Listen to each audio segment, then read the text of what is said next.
Lewis the Quiet Man Taylor. Lewis Taylor loved the sport of racing. He would get starting racing cars at the drag strip, sometimes with his 3-year-old daughter Deborah on the floorboard in the back seat.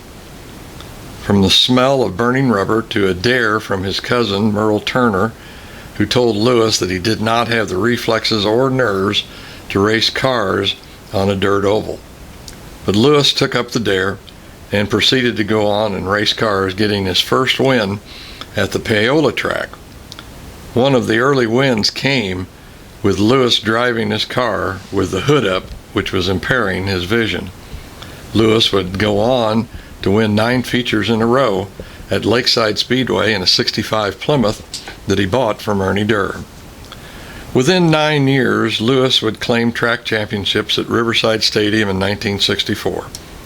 Then just 2 years later, a modified stock crown in 1966 at Lakeside Speedway, and then again in 1969, also the late model stock car championship there.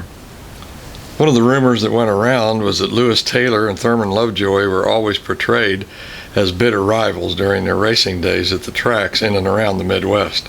Nothing could have been further from the truth, as they would have breakfast together after many races on many occasions.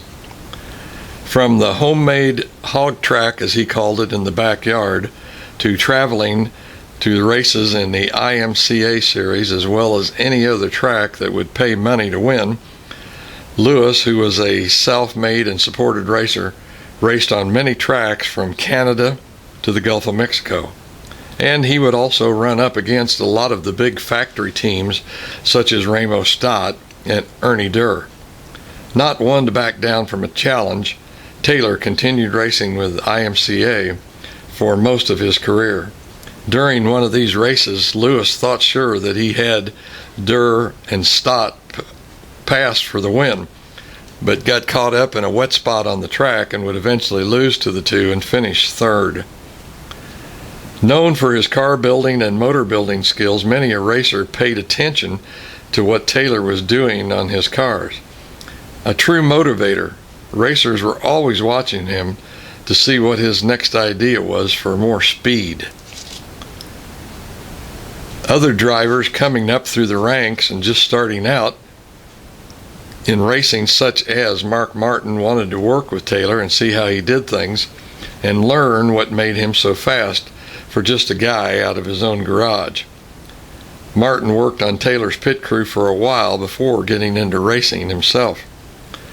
After being injured in an accident at I-70 Speedway in 1971, Lewis Taylor injured his back as he went over the wall.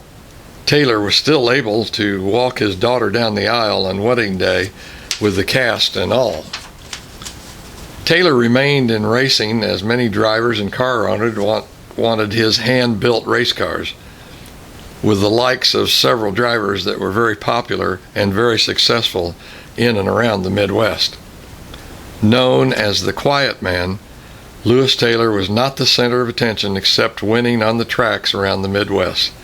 Deborah, his daughter, said, he just did not believe in telling people what he had accomplished or had done. He just wanted to be in the group and be present, not brag or carry on. Lewis never really had any major sponsors or any national sponsors, but he was still able to put a quality race car and team together for his racing ventures. Lewis Taylor won awards for driving, car owner, and mechanic. In other words, Lewis was truly a person that loved the sport of racing, a true CARB Hall of Famer.